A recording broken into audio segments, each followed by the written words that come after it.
Bapak Ibu Saudara-saudari yang saya kasih dalam nama Tuhan kita Yesus Kristus. Kita jumpa lagi. Pertama-tama kita mengucap syukur kepada Tuhan Allah kita, di mana hingga sampai saat ini kita masih dalam perlindungannya. Saudara, pada saat ini kita masih membahas kitab Kejadian pasal 12 ayat 1 sampai ayatnya yang keempat. Sangat menarik untuk kita bahas, saudara. Dan pada minggu-minggu yang lalu sudah beberapa tema yang kita angkat dari ayat ini. Dan ini sangat penting untuk kita pelajari, terkhususnya kita orang-orang yang percaya kepada Allah. Dan pengalaman Bapak Abraham menjadi contoh bagi kita sampai saat ini. Karena di antara beberapa nabi di Perjanjian Lama, Bapak Abraham sangat terkenal karena Bapak Abraham memiliki iman yang sejati kepada Allah. Yang sehingga Bapak Abraham dapat jaminan dari Allah sebagai milik pusakanya. Saudara, tema kita adalah jaminan Allah bagi orang percaya akan mendapat pusaka. Bapak Abraham meninggalkan negeri, sanak saudara dan rumah Bapa hanya untuk menuruti firman Allah. Karena baginya hanyalah Allah yang paling utama dan arti hidupnya hanya bersama dengan Allah. Itulah kehidupan orang beriman dibanding dengan orang-orang yang tidak percaya. Negeri, sanak saudara dan rumah Bapa dapat ditafsirkan sebagai tempat kehidupan atau jaminan kehidupan yang nyaman. Semua orang di dunia ini selalu berusaha dengan bekerja keras. Mengapa? Agar mereka tidak keluar dari batas itu. Mereka berusaha dengan tujuan berusaha dengan tenteram. Akan tetapi arti kehidupan bukanlah istirahat dengan tenteram, tetapi penderitaan. Mari kita baca di dalam kitab Matius pasal 6 ayat 34. Tuhan Yesus berkata, "Sebab itu janganlah kamu khawatir akan hari besok, karena hari besok mempunyai kesusahannya sendiri. Kesusahan sehari cukuplah untuk sehari." Saudara, dunia ini adalah dunia berdosa. Maka peperangan dengan dosa adalah pekerjaan yang harus dilakukan oleh manusia, yang sehingga ia tidak mempunyai waktu untuk beristirahat. Hari yang dianggap oleh orang percaya sebagai hari yang paling tidak baik adalah hari yang dilewati tanpa mengerjakan apapun. Diecer berkata, jikalau seseorang melewati hari tanpa mengerjakan apapun, baginya yang paling pantas adalah lebih baik masuk dalam kubur. Karena apa? Sia-sia kehidupan yang seperti itu, hanya beristirahat tetapi tidak mengerjakan apapun. Dan jelas, lebih baik masuk dalam kubur. Untuk apa arti hidup? Banyak orang-orang yang bekerja dan menabung, tujuannya apa? Untuk mendapatkan makanan dan minuman. Akan tetapi, seperti kata Paulus, bahwa hal itu adalah dosa, di mana perut mereka dijadikan sebagai Allah mereka. Mari kita baca di dalam kitab Filipi pasal 3 ayat 19. Kesudahan mereka ialah kebinasaan. Tuhan mereka ialah perut mereka, kemuliaan mereka ialah aib mereka. Pikiran mereka semata-mata tertuju kepada perkara duniawi. Jelas bahwa mereka menganggap perut mereka sebagai Allah mereka. Ini maksudnya apa? Ini adalah gambaran tentang kehidupan orang-orang yang hanya berusaha dengan mendapatkan hasil yang diperoleh dengan bekerja, tetapi tidak memuliakan Allah.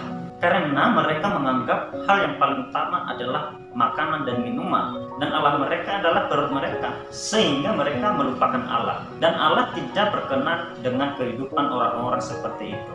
Banyak orang menabung, banyak yang memiliki harta, tidak kesusahan makanan, tidak kesusahan minuman, tetapi sebaliknya itu merusakkan kehidupannya. Pertama-tama ia berbuat dosa, yakni perutnya menjadi Allah dan anak-anaknya bertingkah laku sembrono. Nah, jikalau memikirkan hal seperti ini, ia bahkan lebih jelek dari tupai. Karena gambaran kehidupan tupai adalah ia memakan apa yang ia tabung. Banyak orang yang tidak mengenal Allah dan selalu berusaha untuk kesenangannya. Pertama-tama hal itu adalah berbuat dosa, karena mereka lebih mengasihi kesenangannya daripada mengasihi Allah. Seperti itulah orang-orang mempersembahkan seluruh kehidupan kepada tujuan yang sia-sia. Di sebuah negara Afrika, setiap 7 tahun diadakan pemilihan raja. Menurut undang-undang negara itu, raja memperoleh kuasa mutlak dan dapat makan dan minum serta hidup dengan senang menurut keinginannya. Tetapi setelah 7 tahun, ia harus dihukum mati. Akan tetapi meskipun demikian, dalam setiap pemilihan banyak orang yang mencalonkan untuk menjadi raja. Hal itu menunjukkan contoh gambaran kehidupan orang-orang duniawi. Orang-orang duniawi menganggap yang paling baik adalah dapat makan dan minum dan bersenang-senang. Dan orang-orang seperti ini dapat disebut di dalam kitab Yesaya pasal 22 ayat 13. Mari kita baca bersama-sama. Tetapi lihat, di tengah-tengah mereka ada kegirangan dan sukacita, membantai lembu dan menyembelih domba, makan daging dan minum anggur sambil berseru, marilah kita makan dan minum sebab besok kita mati. Dan sangat persis, saudara, ini adalah kehidupan orang-orang duniawi. Saudara, jalan untuk hidup benar bagi manusia adalah memiliki Allah sebagai milik pusaka. Karena itulah Abraham meninggalkan segala sesuatu hanya untuk menuruti firman Allah. Di dalam ayat 4 kita bacakan sama-sama. Lalu pergilah Abraham seperti yang difirmankan Tuhan kepadanya, dan Lot pun ikut bersama-sama dengan dia. Abraham berumur 75 tahun ketika ia berangkat dari Haran. Saudara, manusia diciptakan agar tidak puas dengan hal-hal yang lain, tetapi hanya puas dengan Allah saja. Karena pada kenyataannya, hal-hal yang di luar daripada Allah tidak akan pernah memuaskan. Hal itu adalah tanda bahwa manusia diciptakan menurut gambar dan rupa Allah. Jikalau tidak ada hati yang merindukan Allah, bahwa ia adalah kehilangan memiliki pusaka, ia telah kehilangan syarat sebagai milik pusaka. Bagaimanakah kita memiliki Allah yang menciptakan semesta alam sebagai milik kita? Hal itu terjadi ketika kita percaya dengan firman-Nya. Hal itu terjadi ketika kita percaya kepada firman-Nya dengan sungguh-sungguh dan dengan segenap hati untuk menaatinya. Karena ia adalah Allah yang firman-Nya diilhamkan. Setiap orang yang mengetahui bahwa Alkitab adalah firman yang memberi ilham rohani harus yakin bahwa Allah yang memberi Alkitab adalah Allahnya. Dalam arti demikian, Alkitab adalah saham yang dimiliki oleh orang itu, yang menjadikan Allah sebagai milik pusakanya.